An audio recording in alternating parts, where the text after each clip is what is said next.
আপনার সেদিকে এসে খুঁজছেন তো, আপনার সেদিকে এসে খুঁজছে যে আপনার বাড়িতে একটা মানুষ খায় না খেয়ে মানুষটা করে গেছিলেন। পরে কই যে সে তো চলে গেছে।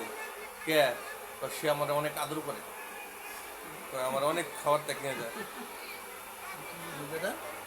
সাজা সাজে গে যাইছা তুই? যাক, তাহলে তুই করতে যাবি না? হ্যাঁ, এগুলো থাকবে হতে। হ্যাঁ, ভালো করে কর যে হ তুই এগুলো থাকবি। হ্যাঁ, তোর না তোর ভালো লাগে? হ্যাঁ, সত্যি তো? এই দুটো শাড়ি পরাইছা? হ্যাঁ, এই এই দুটো শাড়ি পরাইছা তুই? এই দুটো শাড়ি পরাইছা? হ্যাঁ, তোর নানা ছাড়া তুই আর কোথায় থাকবি না, এনে থাকবি তুই তোর নানা কাছেই। হ্যাঁ, আচ্ছা ঠিক আছে, থাকবি।